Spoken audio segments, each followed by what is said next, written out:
Namaste, dear respected audience. As usual, you are all welcome to my program Talk with Home. Today I brought a new prominent personality. She is totally different from rest of previous personalities. She has been involving in Nepalese politics for quite a long time.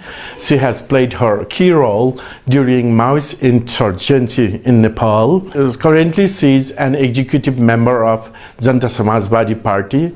She is very, very intellectual, and she is the writer as well. Today we are going to talk about her creations.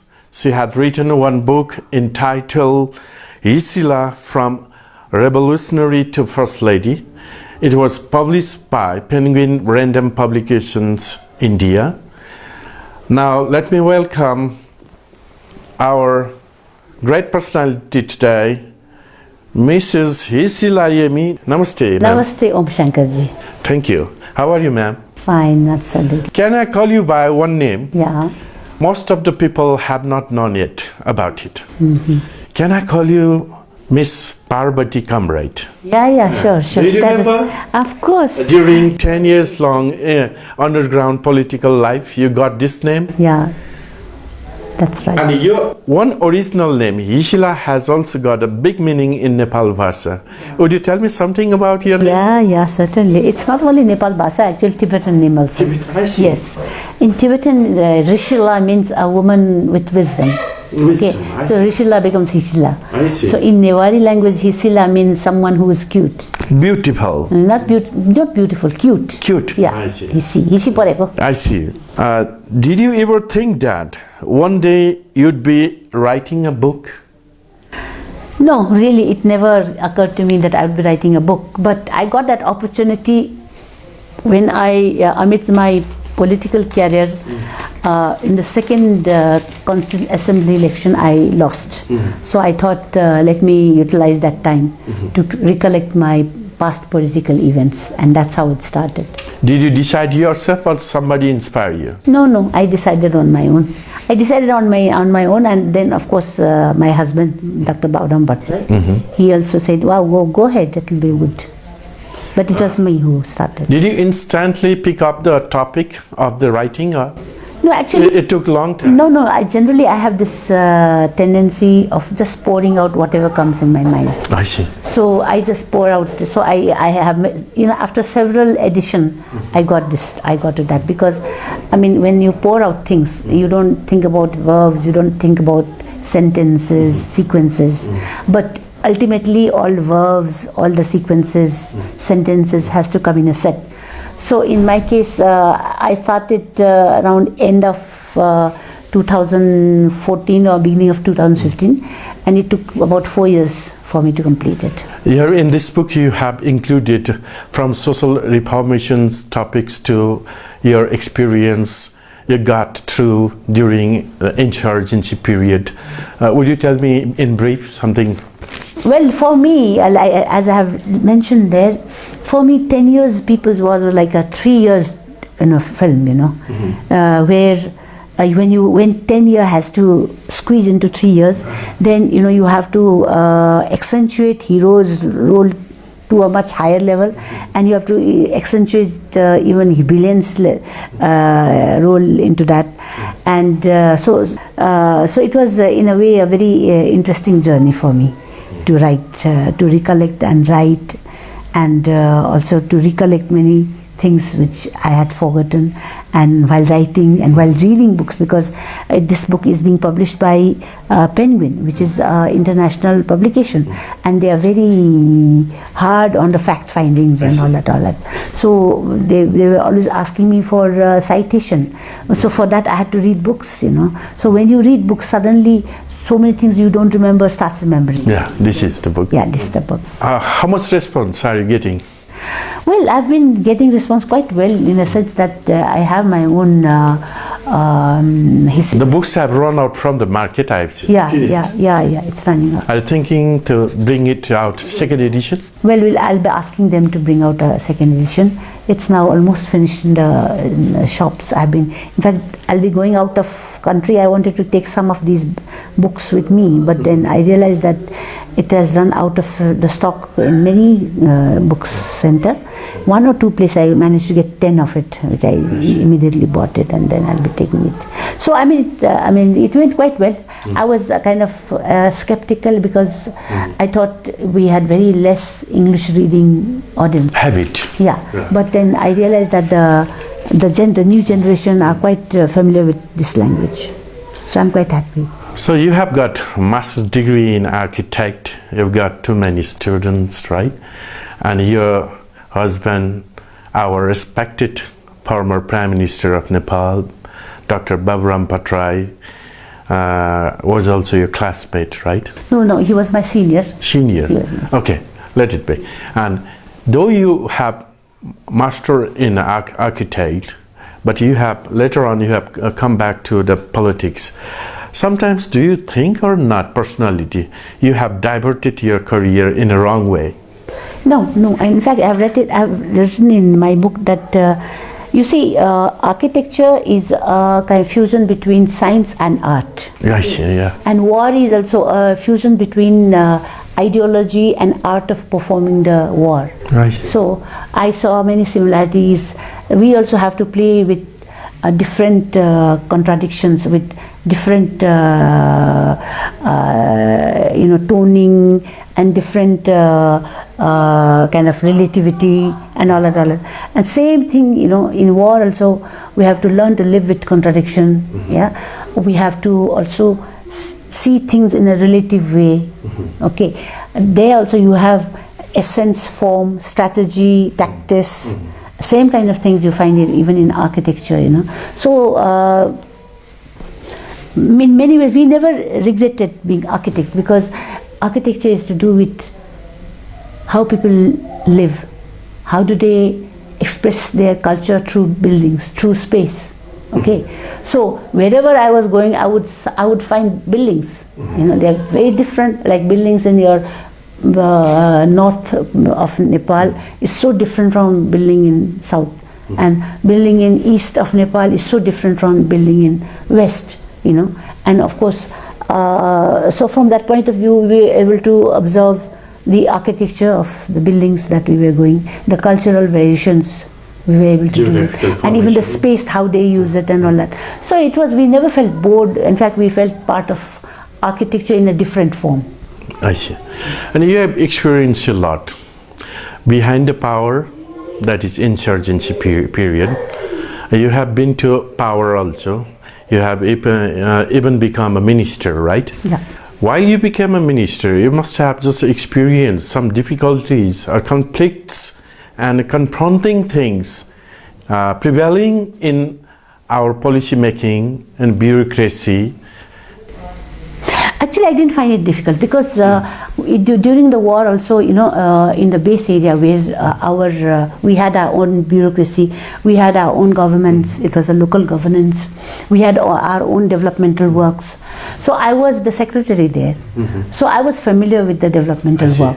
So it was just that from there, from the insurgency, I came to the main new stream politics. But it was continuous process. Yeah, that's right. As the First Lady of Nepal, how did you experience personally when you heard for the first time that you are going to be a first? Yeah. Personal. See, I had already been to Balwatar. Yeah, I see. Yeah. See, before I became minister, I'd been to Balwatar, because I was treasurer of Nepal Engineers Association, and I was a very active member of Nepal Pradhyapak Sangh. So every year, Nepal Pradhyapak Sangh would be called for dinner in Balwatar. So I generally knew the structure of Balwatar, not going into each rooms as such. Okay, but the environment and the culture of it. Yeah, but when I became CA member, then also I had gone there, and I remember once when I had gone inside the building, one of the journalists actually teased me, saying that soon you might be coming to this building to stay. And I said, oh, nonsense, said. But when I actually came, I said, I remember that journalist, he said that, So it was interesting in a sense that, there was a certain body language that I felt. Because first time when I entered that house, I think it was a lobby or something, when I was a teacher, okay, when I was teaching in engineering campus. So I remember I sat like this, like, because you're so kind of conscious how people are going to kind of receive you. So I was sitting at the edge and talking like this, And then I said, well, from there I've come nicely, and then I can nicely, cozily stay here, sleep here, relax, and then I've become part of it. And so, it felt different, So. Okay, let me tell about some of your childhood memories. Yeah. Very interesting. Yeah, that's right. It would be very interesting to our dear audience. Yeah. So I'm being the youngest child of 7 children. You were from the minister's family. Yeah, and my father. Yeah. But that was my father became minister when I was not born. So no, I was not born. So I was brought up in quite a lavish kind of surrounding. We had 7 ropani jaga. I see. And then our house. Would you mention the place? Bhurankil, and our house was the biggest one, surroundings. It was 5-6 storied and all that. And also because being youngest, I didn't feel the burden of being a woman. I was brought up like a tomboy, and then I had all the access to all the like sports, music, name it. I had every access. So from that point of view, like for me, joining Communist Party and joining particularly People's War was challenging. But what helped me in toning down everything was because I had learnt yoga. When I went to England to do my master's in housing. So there was one fellow engineer who was from Bazura, right? And he was in fact doing office work, engineering. He was working in private there, and so he was the one who taught me yoga. And that yoga really, till today, I feel my personality to many extent, from extrovert to some extent measured extrovert, I am today because of yoga. So yoga has really helped me in toning me down, to be very balanced and to be calm and cool. How you got to continue further study up to master degree in architect? See, actually, I should have been sent much earlier, but because I was teaching in Institute of Engineering in Pulchok, and I was on contract for nearly 10 years because I was also politically active. So I had the 1990 movement. That movement, if it had failed, my flight would have been same as Shahana Pradhan. They would have kicked me out of my college, my university. So luckily the movement was successful. So I became permanent after that. So once I'm permanent, I was sent to do my masters in architecture from England. So I went to Newcastle upon Tyne University to do my masters in housing. That's how I went. It's not like my private affair. It's very much. Let me come to your very personal life, right? Sure. If you don't mind. Would you just recall really very memorable first meeting with our Dr. Baburam sir? Yeah, it's interesting because what happened was when I was in second year of my bachelor's in architecture, he had finished his bachelor in architecture and he had come to my college to do masters in planning, town planning. Okay, so my college is one of the best architecture college in India. So name please. School of Planning and Architecture, and even the students, the Nepalese students who came there to study, were all toppers. Board first, board second, board third, board like that, all that. So so then I was told that this guy is double board first. Okay, so I said, look, I would like to be introduced. We still get goosebumps. Yeah. And then I think that fellow was third topper. He was board third. Board third or board second, I don't remember. So I asked him, introduce me to this guy, who looks so simple and yet, he's board first and all that. Eventually, he did not introduce me to him for some reason. I see. 2 or 3 times. Then later on, another guy who was board third or something, and he introduced me to him. Okay, and so when he asked me who you are and whom, and I told that I'm Hisila Yami, and immediately he said, "Oh, you are Dharmaratna Yami's daughter." So I said, "You are from village, and how come you know my father's name?"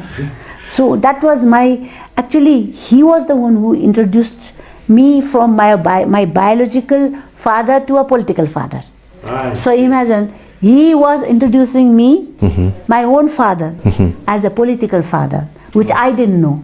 I see. He was my biological father, I knew that, but I didn't know he's a political figure. My mother is a political figure. I didn't know that so much. Your father also wrote one book, I think. Yeah, he wrote many books. He's written about 25. Memoirs of Lhasa, I think. He's written about 25 books actually. 25 books. Yeah, he's written. Okay, let me come to another that will be also very interesting to our dear audience. Every couple, married couple, will sometimes, at least seldom, get disputes, internal. You two may have such disputes. How you settle the disputes? That's very, very interesting. That is very interesting, yes. My dispute is often related to, because he's introvert and I'm extrovert. Okay, so when he starts reading, it's so difficult to get his attention. Okay, so I have to keep reminding him that, you see, that he has to talk to me. So, and then also because he does a lot of sedentary work, so I keep telling him that he should keep himself physically healthy, because physical health is very much related with mental health. Yeah, sure. So although he used to do yoga, but I made it a point that he does yoga every day, so we do yoga together. Okay, so I mean our altercation, you can say, is on trivial things, like asking, like telling him to eat in time. So sometimes he starts reading so much, he forgets the food is there, and he keeps reading, and I have to tell him, "Come on, Babram, the food is there, you better start eating. It's getting cold." So, you respect each other. Yeah, we respect each other's differences. Recently, I just got to see, maybe in Twitter, Babram sir has publicized some posture of yoga postures on the day of International Yoga Day. Yes? Yes. Yeah, and in fact, I have written an article also, which I think he also retweeted. I wrote on the subject was infectious yoga. Infectious yoga. Infectious yoga means that yoga is so necessary and so attractive that you get infected. Infectious in the sense, not a negative term. It's addiction, I mean. Would you like to unfold your current political situation, affairs? You have been affiliated with Janta Samajwadi Party as an executive member. Would you like to tell? Yeah, that's a very good question, because right now our party is going through a crisis. You see, we, 10 years of People's War was class war. So within that class war, we raised the issue of extra classes issues like gender, Dalit, ethnic issues. Okay, so all these operations are also to be addressed along with the class issues. We said, and once you start raising extra class issues, then you have to be extra active, extra political, extra ideological, and extra patient, name it, everything extra. But we find that the leaders in our party, their level of, even the normal level is not enough, so the extra is actually becomes just a fashion then. So what happens is that, just for example, we have been saying that since we believe in inclusive democracy, inclusive development, we said that even the leadership should be projected, like leadership of Arikas, which represents 1/3, leadership of Janjati, which represents 1/3, and 1/3 Madhesis. But the main leader, who is the executive head, he refuses to comply to our request. Okay? He says no. In a party politics, you have to have only one executive head. If you have 3, it will be a parallel kind of a execution. It will lead nowhere. And So he was not buying that, number one. Number two, we were saying that we wanted our executive head to not only become a leader of a Madesi, but leader of this country. This country.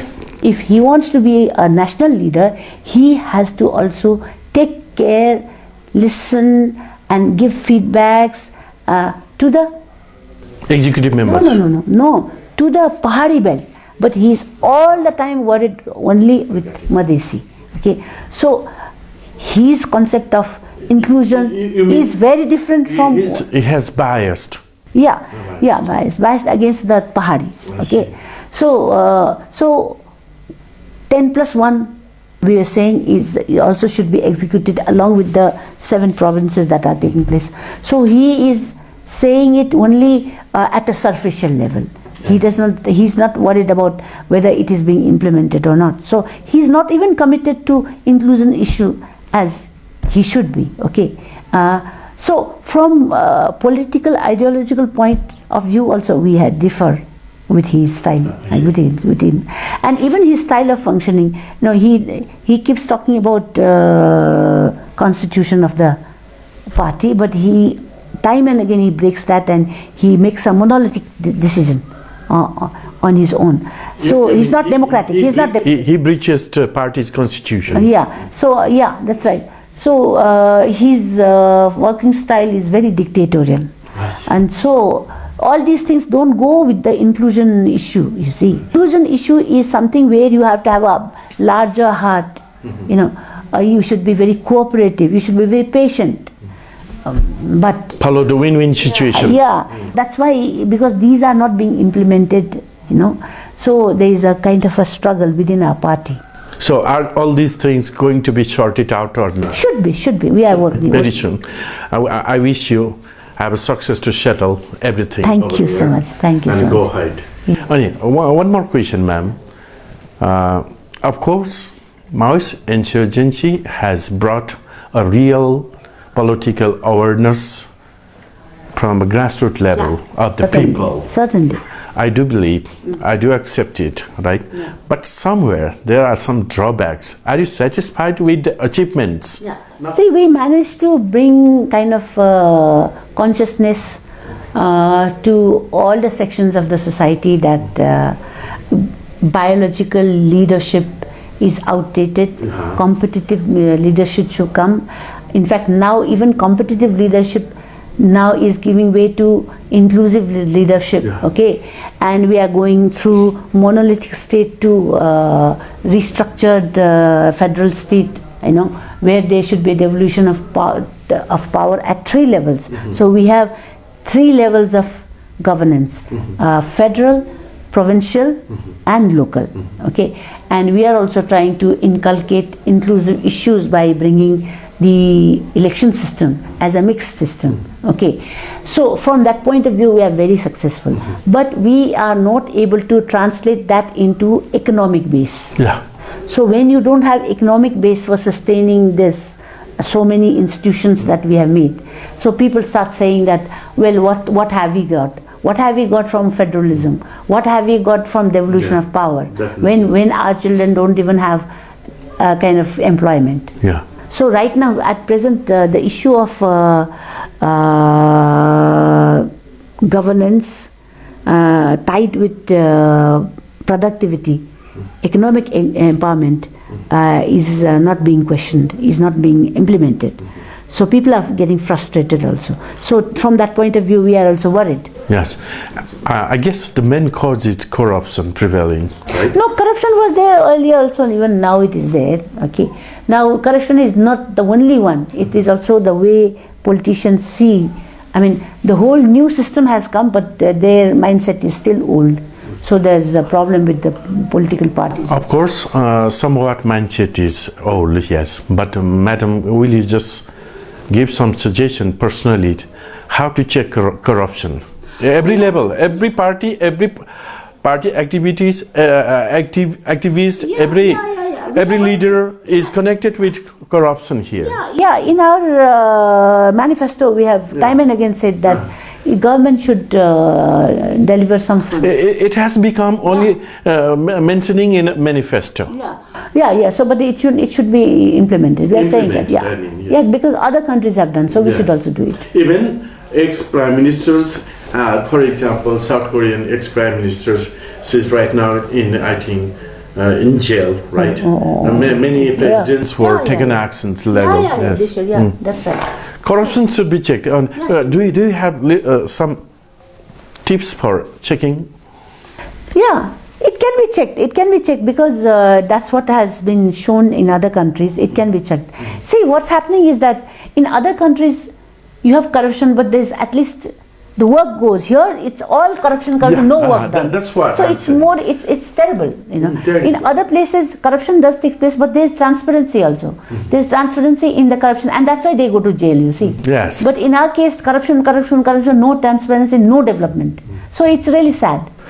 Okay, madam, as a woman leader, would you like to give special messages to the women? Yeah, women in Nepal, I think, are better off than how to develop their personalities. Yeah, they are much better than other women leaders, political leaders in this South Asia. So the boldness of leadership has to come, and that boldness will only come if they read and if they acquire more knowledge, if they go to the field, they are directly kind of in the field, and solving the problem head on. You see, it's through struggle that you become leader. It's not by some quota system or reservation.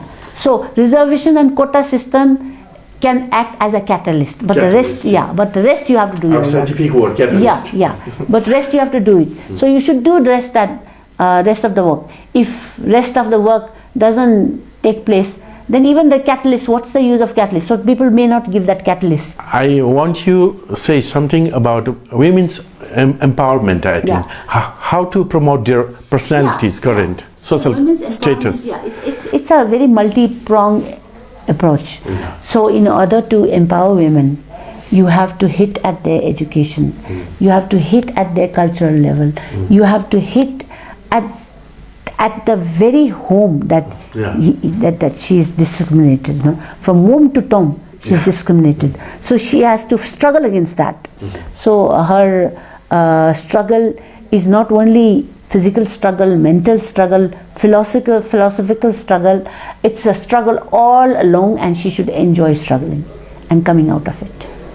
She can't just afford to sit and then say, okay, problem will be solved on its own. No. But still women are a little bit discarded, isolated. Yeah, so women that's why women have to work extra harder than men. They have to work longer than men. They have to be more careful than men. In all angles, they have to be one step ahead of men to come to the level of men's kind of consciousness, activities, and all that. Okay, we are about to be at the end. Please evaluate the current political scenario of Nepal. So the current scenario of politics is not very, very conducive. I think most of the political parties and their leaders are very myopic. They see things in a very, like right now I've just recently tweeted that politicians have become like calculators. How many parliamentarians are with me to save this government or to throw this government? So they are not kind of dealing with the challenge. They are focused on just making coalition government or their own government. So their focus is on calculator. Their focus should have been in challenges. So from that point of view, I am not very, very satisfied. Okay, Hisila ma'am, really very good to be with you. Despite your tight schedules, you've been here. Thank you for that. Thank you so much. I would like to see you again. Till then, namaste, goodbye. Namaste, namaste, namaste. Thank you very much, dear audience, being with us.